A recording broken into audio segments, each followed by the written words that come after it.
Иван Иванович, вы относитесь к фонд-молебну «Пусть рает» и к уголовному преследованию девушек? Вы знаете, я свалил с себя ответственность, будучи человеком, наверное, не объективным в определенных вопросах, тем более в вопросах веры. Для меня, как пастыря, это болезненно втройне, когда происходит вот такая несуразица в стране, которая приводит к хулиганским проявлениям в том месте, где люди плачут. Ну, храм, где люди каются, где люди раскрывают свою душу, может быть, впервые в жизни, перед чем-то неведомым, чему они название не могут дать. Это сакральное место. Это так же, как и со всем остальным. Мы забываем о семейных альбомах и, в конце концов, начинаем удивляться, почему не знаем собственных соседей по лестничной площадке. Оно все последовательно, одно другое за другое цепляется. Поэтому, не будучи объективным, я свалил эту ответственность на свою супругу, на матушку. Она бывшая комсорг. В принципе, единственная надежда на мое спасение за гранью бытия – это на нее. Я уверен, что ангел ей уступит, и я смогу спастись. Вот. Она действительно порядочный и честный человек. Она сформулировала, по сути, как относится к этому матушке. Молодые женщины, многодетные, как правило, едущие на машинах, держащие хозяйство, где-то и подрабатывающие на раз больше, чем батюшек. Слухи о богатстве церкви на частных, сильно преувеличены в частных примерах. Это не касается служителей. Служителей, надо им памятники ставить. Кто знает провинциальных попов, знает больше, чем смысл жизни. Но это отдельно. И она сформулировала так, что, конечно, сажать не надо, потому что они не понимают, что сделали, и у них по-другому. Но и, в принципе, оно так и есть. Девочка перед этим беременная совокуплялась в музее. Была бы моя воля, я бы поймал там. Ну, во-первых, они не добежали бы до Амвона. Потом, значит, я бы их выпрал прям перегнув через коленку проводом от какого-нибудь осветительного прибора в назидание, без всякого демократизма, и засим бы отпустил на все 4 стороны. А та шумиха, которая, это вот опять ошибочно, всегда ошибочно. Почему? Есть же пьеса «Забыть Герострата». Все, что не приличествует нам, все, что мы не хотели бы, чтобы было известно людям со стороны, вне нашей семьи, вне нашей страны, мы должны скрывать. Только таким образом мы сможем, во-первых, позволить себе быть милосердными в полной мере и сраму не натерпеться. Мы сделали все для того, чтобы загнать этих девок в тупик.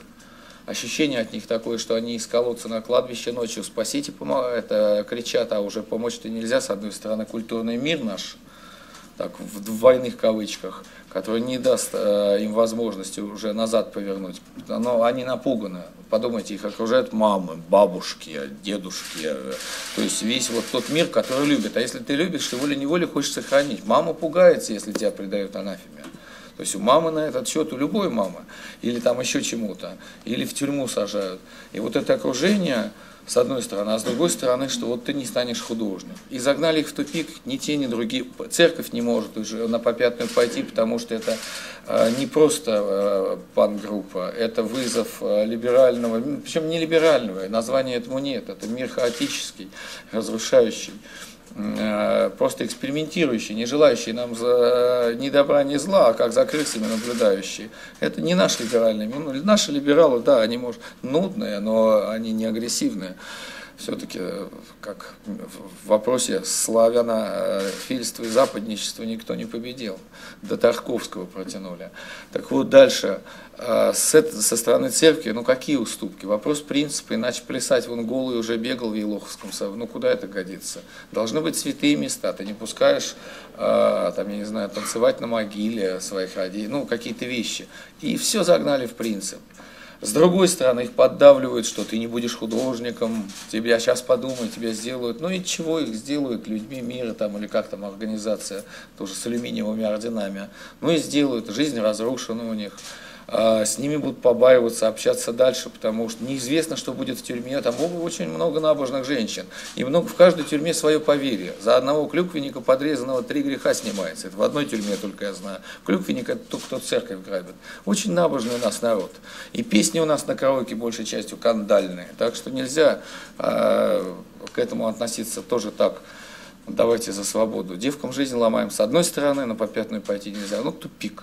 Вот просто тупик, надо решить его волевым решением. Скажите, пожалуйста, вот ваше отношение к инициативе диакона Андрея о том, что Филиппа Киркорова надо отлучить от церкви за его суррогатное материнство, за его речь в храме? Вы знаете, милостью Божией я так отвлечен от этой общественной ерунды с Филиппом Киркоровым, что я полностью готов отдаться мнению диакона Андрея Кураева. Мне очень понравилось, как он запулил микрофоном в рот хулигана. Вообще хулиганов надо бить. После этого их становится меньше, они превращаются в хороших ребят и начинают учиться во фрезерных техникумах или на чулочной фабрике работать, перестают пить. Чем больше, в каждой деревне был вот свой Петро, это либо кузнец, и вот к нему жены бегали, пьяницы, жаловались, он шел, бил мужей, чтобы дальше хотя бы сезон до сбора урожая не пили. Вот в данном случае такая же история. Вот.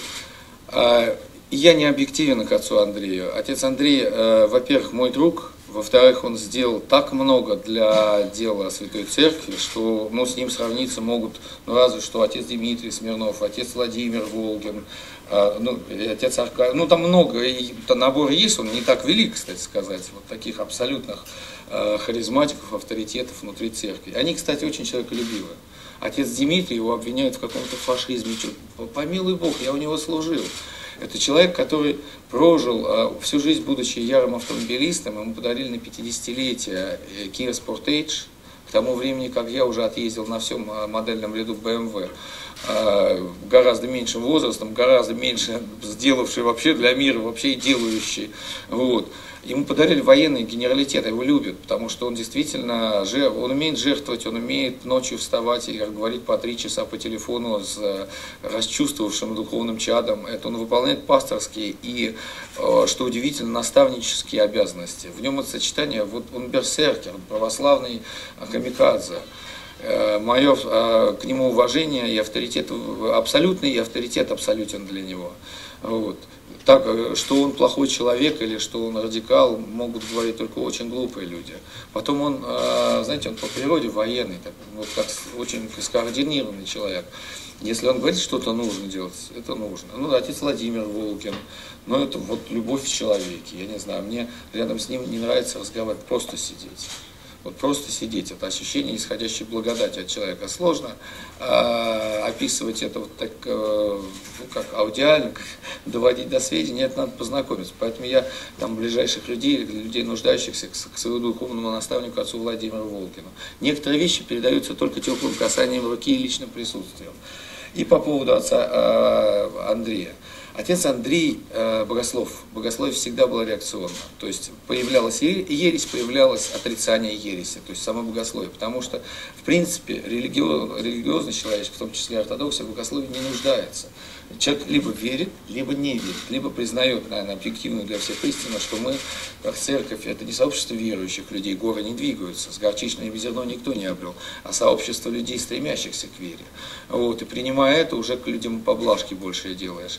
И опять, вот возвращаясь к отцу Андрею, я так в общем пытаюсь картину обрисовать, потому что много неясностей, и мало кто может объяснить, в чем интрига-то, в чем кипиш с этими девочками, в чем, почему так о часах задумались патриарших, мне написали, как вы относитесь к часам? Я говорю, да если бы у него не было таких часов, я бы ему подарил бы, делом чести это сделал бы. Потому что у патриарха моей церкви, да, я азиат, я вот такой человек, но я и папе бы так подарил. Он должен носить хорошие часы по статусу. Папе подешевле немножко. Папе, кстати, подешевле бы подарил, да, потому что это патриарх. Какие-то вещи, они очевидны. Почему ты маме купила, значит, золотые часы на день рождения? Тебе упрек поставят. Тьфу на вас. Сказать тому, кто это. То же самое с машинами. Генерал не должен думать о седалищном нерве. Генерал думать должен о том, как потери меньше, что в этом бою обрести. Чтобы меньшие потери. И то же самое вопрос генералитета. К сожалению, вот в столице очень мало кто идентифицирует правильно. Выходит человек из хорошей машины. Он в клобуке, в том же самом, в каком ходят монахи, бессеребренники, вот я не знаю, на калужских огородах монастырских труждающиеся. Они одинаково все выглядят. Но он епископ, он ответственен за область. Это как губернатор. Вот. И какие-то вещи, они неприлично даже обсуждать. Это дрязга, вынесенная с врачами. Я не разбирался тоже, я пытаюсь обходить всегда, побаиваюсь осуждений, потому что, как правило, вот осудил и сразу к тебе вернулось. Я в этом отношении мистик, космист. И предпочитаю этого не делать. Ну, вижу так, что просто раздутая история. Такая обычная какая-то хозяйственная склока, которая могла быть с любым человеком в любой ситуации, где угодно. Почему мы не допускаем, что человек несовершенен? Мы же сами несовершенны. Почему мы начинаем копаться в грязном белье, в то время как можем бросить свои ресурсы, в том числе и масс-медийные, на выявление лучших качеств? Мы уже разоблачили себя как общество абсолютно, начиная с 80-х, кроме как дрянь, тварь, пьяницы, проститутки, убийцы, безумцы или аморальщина уже просто на уровне людоедства, мы о себе ничего не говорим ни в кино, ни в литературе, ни в публицистике.